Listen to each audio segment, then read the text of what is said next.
Now, a little bit about me, and just this is a topic that I love.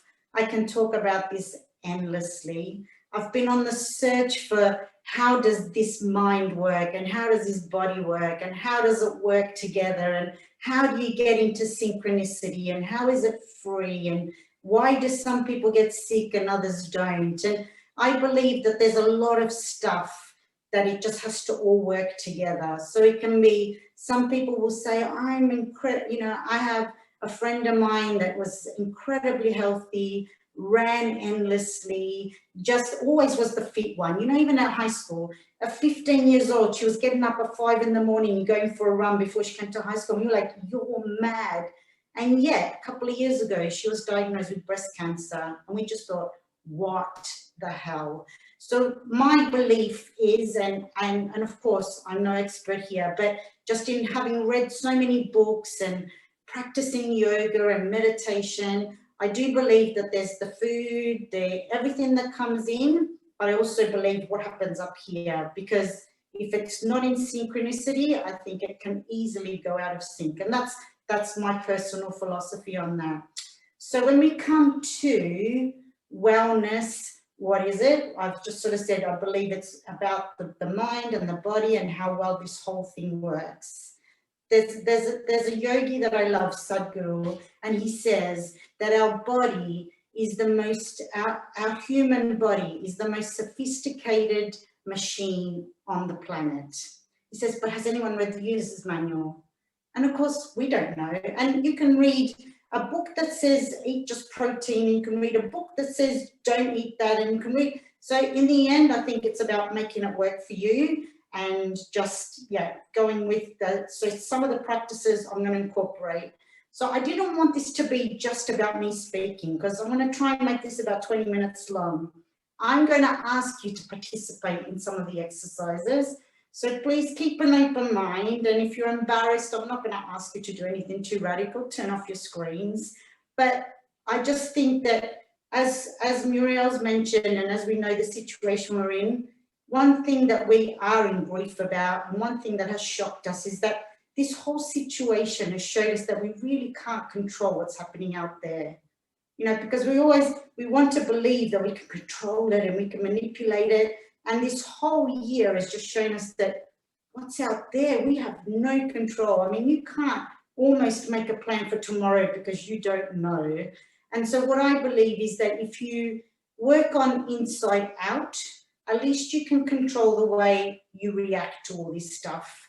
So I'm going to go over these 3 topics, which are your body physiology. So how are we holding this body? Is it holding tension? You know, how are you sitting? How are you sitting at home? Now most of you are working at home. How are you coping with all this extra sitting at a table? And I see some of you adjusting. It's interesting when you say that to people, you see them all of a sudden sit up nice and straight. And it's good. Because, offices, a lot of us would have had ergonomic design and all this stuff because to make sure that everyone sat properly.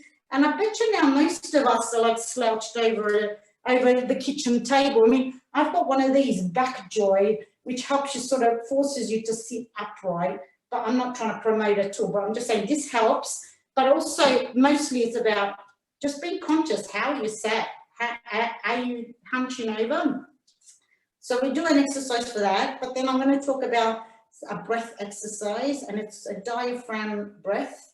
And it's just one of those breath exercises that sort of forces you to take air into the bottom of your lungs, because, a lot of us breathe this really shallow breath, and then we say, God, I'm tired. I'm like, of course you're tired. You're only taking in half of what you could. So there's so much more oxygen we could be taking in, and let that run around our system and make us feel better. And the last bit that I'm going to ask you to participate in is about a 5-minute meditation. Very simple, no religious undertones. It's going to be a seated meditation. Some of you have done some of my workshops. I've made you lie down and almost fall asleep, but this is going to be a seated one, very short. And so I'm going to make a start. Are we already happy to participate? Very good. Okay, so body physiology.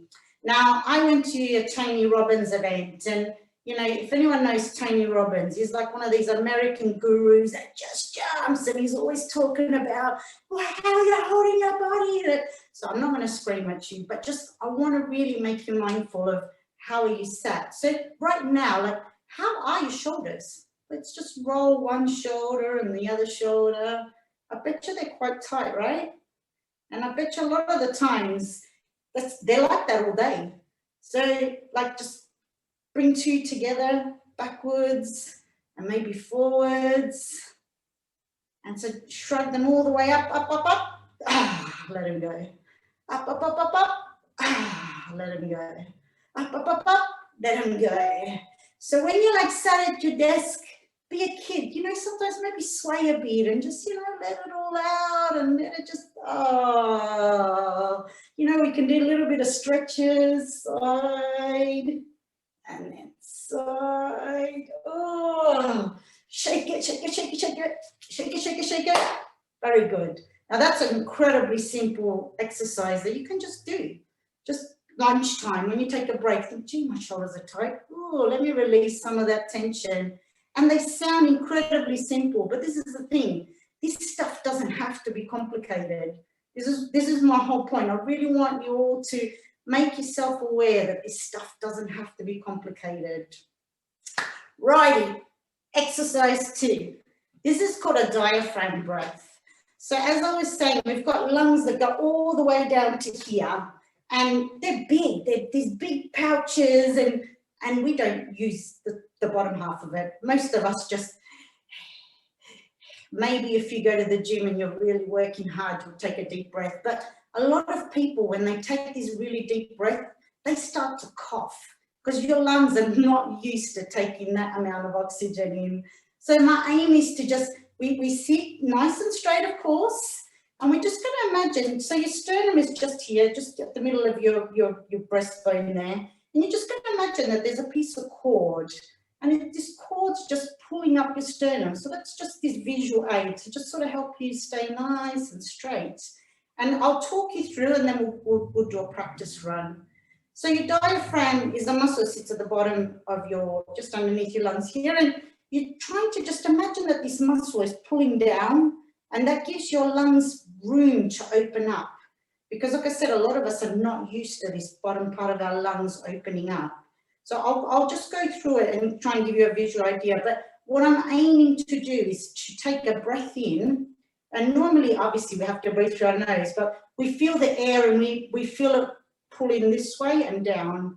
What I want you to try and do is force the air down in one shot and then feel up that way.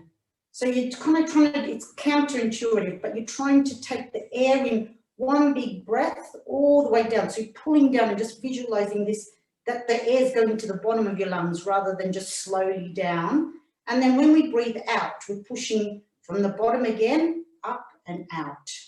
And so it's just relax with me, do some little shoulder things, because I see some very concerned faces. We'll be right, we'll be right.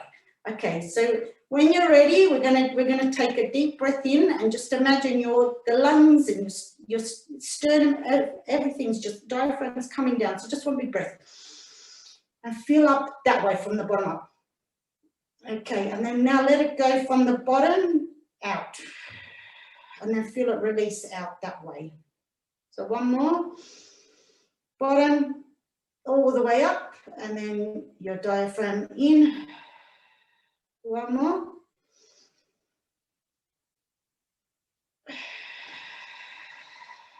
I imagine it feels really unnatural, and it kind of does. But it can make you feel a little bit dizzy as well. But it's incredible when you start working with, I mean, I do a lot of yoga and we do a lot of breath work. And when you really start pushing your capacity, it's amazing. You realize how poorly most of us breathe. And it's just because no one teaches us how to push into that lower part and how to take those big, deep breaths, because oxygen is life, isn't it? So the bigger and better. And I'm not saying you're going to sit there all day going, but you know, even if you just get used to taking a little bit longer breath, you're already taking in a lot more. So it's just another technique to keep in mind.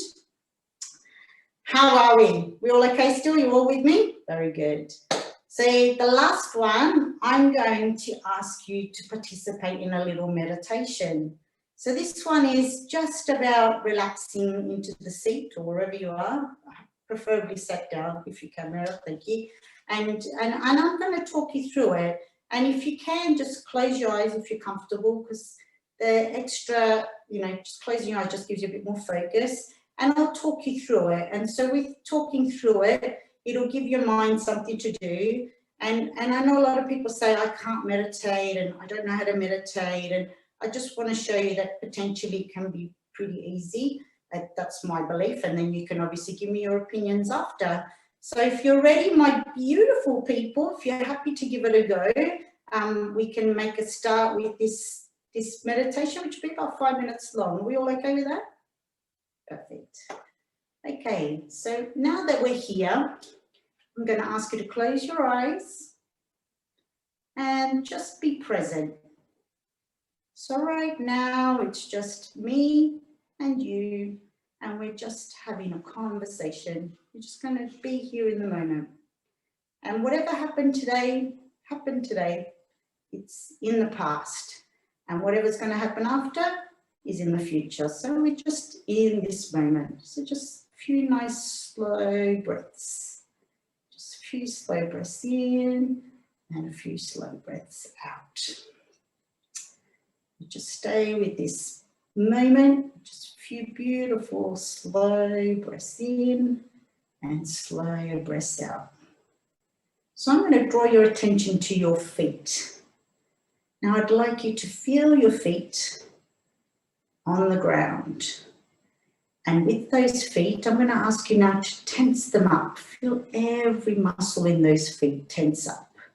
Tense, tense, tense, and then let go. Now feel your calf muscles tense up. Just the calf muscles. Feel them tense, tense, tense, tense, and then let them go. Feel your thigh muscles tense up. Tense, tense, tense, and let them go. Now feel your hips and your abdominal muscles. Tighten them all up. For 1, 2, 3, nice and tight. And now just relax and let them go. Now feel your chest muscles, shoulders and back. Feel all those muscles tense up. Tense, tense, tense. A little bit longer, extra tense. Now let them go. Relax. Feel your arm muscles fully, fully tense. All the tension in your arms. Now make your hands nice and tight. Tense, tense, and let go. Now feel your neck muscles fully tensed. Tight, tight, tense. Now just fully let them go and relax. Now feel your face relax. Feel your face muscles tight. And just make a face, scrunch that face up and feel the back of your head all tense up. Tense, let go, relax. Now just feel from the top of your head an energy flow. It's all relaxing, but from your head all the way back down through your neck. All these beautiful energies just flowing through your body, through your abdominals, your hips, your arms, your hands, your legs. Beautiful, beautiful, relaxing energy and light. And feel it go through your calves and through your feet. And now feel it come back up through your feet, through your ankles, calves, legs. Feel them totally relaxed. Your abdomen, your chest, your arms, your shoulders. Allow them just to fully, fully be embraced by this beautiful, energetic light. And it's just fully, fully relaxing your head. And now we're just going to sit here for a moment and just fully enjoy this moment of relaxation. And just stay here with those nice slow breaths. And when you're ready, please come back to the room and know that that relaxation is now within you. It's something that you've incorporated for the day.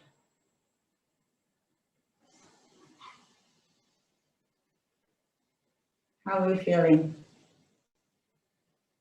Good. Lovely. So my point was with making this a very short meditation was that when people always say to me, oh, I don't have time. And I really want people to, if time is the reason that you say you don't meditate, then I would say you have time, because you can make it as short as that. There's meditations that you can do in the shower. There's 5-minute meditation. There's apps like Headspace, which have, I think, 6-7-minute meditations. Now, why do I believe meditation is so important? Well, for me, I've been meditating every day for about 2 years now. And what difference does it make to me? Well, I'm more centered, I'm more calm, I'm better at decision making, I feel better in myself, whatever that wants to be. I don't want to say what it is for me is what it's going to be for you, but mostly when problems arise, there's space around me. So as we say in Australia, the shit hits the fan and it comes, and instead of going splat, I just go, oh, okay, there's a bit of space. How am I going to deal with this? And this is the bit that I really, really believe meditation gives. I mean, other than, you know, you can look on so many medical reports and they'll tell you that it lowers blood pressure and helps with stress and helps with anxiety and helps you sleep. But for me, it's just that little bit of space just to deal with life. And it's incredible, because even when I was working and working with the public at times, you know, I used to get so irritated. And now I used to just think, okay, I've got a bit of space around me. What do they want? And how am I going to make this better and not take it personally? Because, you know, a lot of times we take it personally, but it's actually not. It's just they have a problem, you're there, and that's just what it is. You're just the face of. So then I can get irritated, and by having that little bit of space, you can go, it's not me, it's just they've got something, and can I fix it or can I not? So that was the 3 bits. So it was just, you know, the body movement, you know, allowing these shoulders to move, allowing them to relax, and especially really to consider how you sat during the day, because now that a lot of you all are working from home, I bet you there's an incredible amount of slouching and just breath work. So even if you can't fathom the whole deep diaphragm breathing, even just take a few deeper breaths and just allow a bit more oxygen to flow through your body, and you'll feel a lot better. And of course, meditation. If you don't like this one, I challenge you to find one that you like. 5 minutes, get up a bit earlier and just get it out the way. Because once the day starts, momentum's gone and it's busy, and you know, meditation takes that little bit of discipline firstly, but secondly, you have to detach from the world, and once you're caught up in the world, it's harder. So I just find if I get up, whatever time I had to get up, whatever time, that extra time I needed to do my practice, that was included. So I'm going to finish there, say I hope you enjoyed it. And obviously, if you have any questions, we could do questions now, or we could do questions later. But yeah, thank you. Great, Domenica. No excuse for me now not to do a little bit of meditation. No, thank you for the experience. I've never done meditation myself, but it's great. Any questions for Domenica, or any suggestions, or any comments, or, you know, how do you all feel? Yeah. Oh, can I say, I feel amazing, and I absolutely loved Domenica's demeanor and the invitation to stretch like a child, and it was put you in a very playful and kind of relaxing space, and I really enjoyed that. Thank you. Andra, did you have a question? Oh yes, thank you, Domenica, for walking us through this intro to wellness. It was amazing. It was so nice. I would have a question.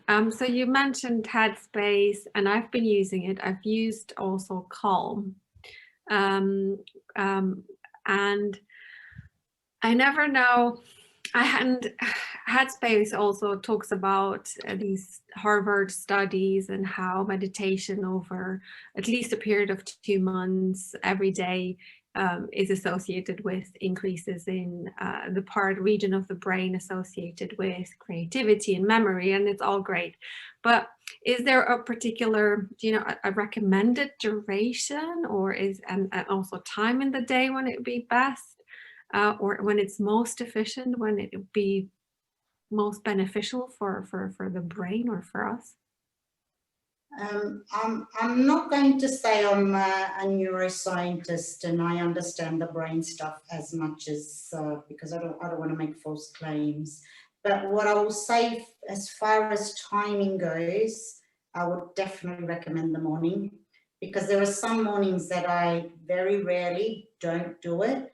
And I struggle to get it done, but I am committed to get it done because I feel so much better for doing it. So for me, it's, I don't want to say it is a religion, but it is almost a religion. I don't go a day without doing it because the benefits are incredible for me. I just feel so much more aligned and centered for it.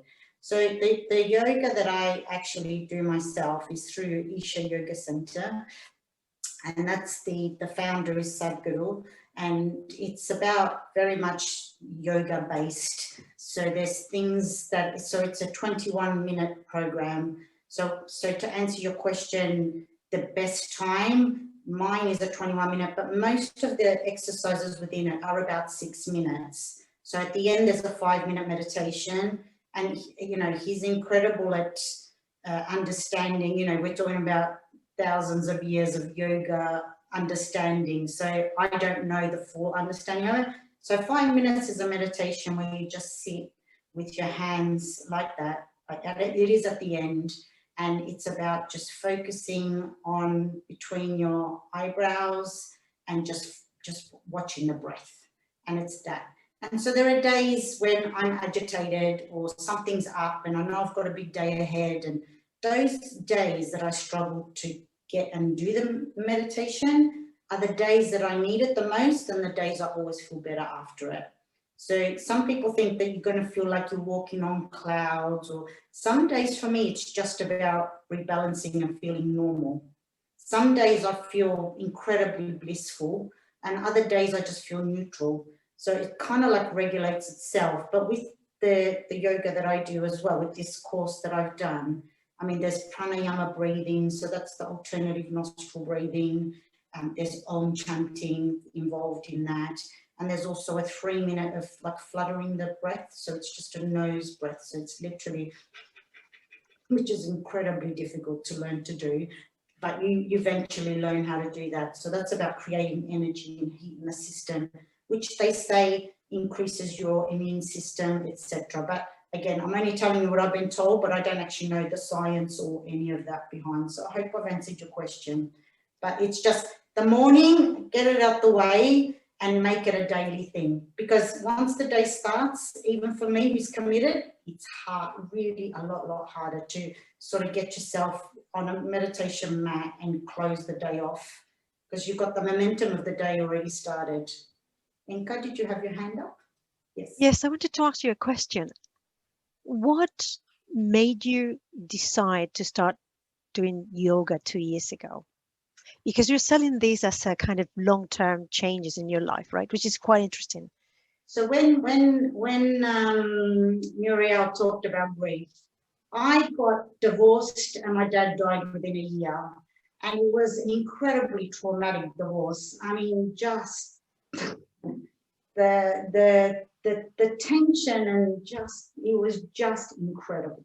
So that rocked my world, like I can't describe. After 18 years, I honestly, it came out of nowhere for me. My dad was already unwell, diagnosed with dementia, and then my husband told me he was going. And I was thinking, what the hell is happening here? And I literally felt like the world had cracked swallowed me and I didn't know how to get out. I was barely functioning. You know, I was sleeping a couple of hours. I lost 10 kilos in a month. I just couldn't eat. I've never had that experience of not, I mean, Italian girl, loves her food. All of a sudden, it was just like my throat had closed and wouldn't. The only thing I could manage to eat was probably an apple a day. And then, of course, my dad died, and then all of it. So for me, it was just the amount of trauma and just not understanding what life was anymore. I just thought, I can't cope with this. So he put me on a quest. And so I started reading a book called The Power of Now. And that was incredible about centering and just, you know, I used to listen to him even while I was sleeping, trying to sleep. I wasn't really sleeping. I knew I hadn't slept because I could hear him all night talking to me, Eckhart Tolle, with his very monotone, soothing voice. So that, for me, it was just, they say sometimes on, you know, like I'm very much into spirituality, but they say sometimes the world cracks and you start looking for something else. And so for me, I needed to feel this connection to something else. And how do I manage all these emotions? Because everything, so that's why it works for me.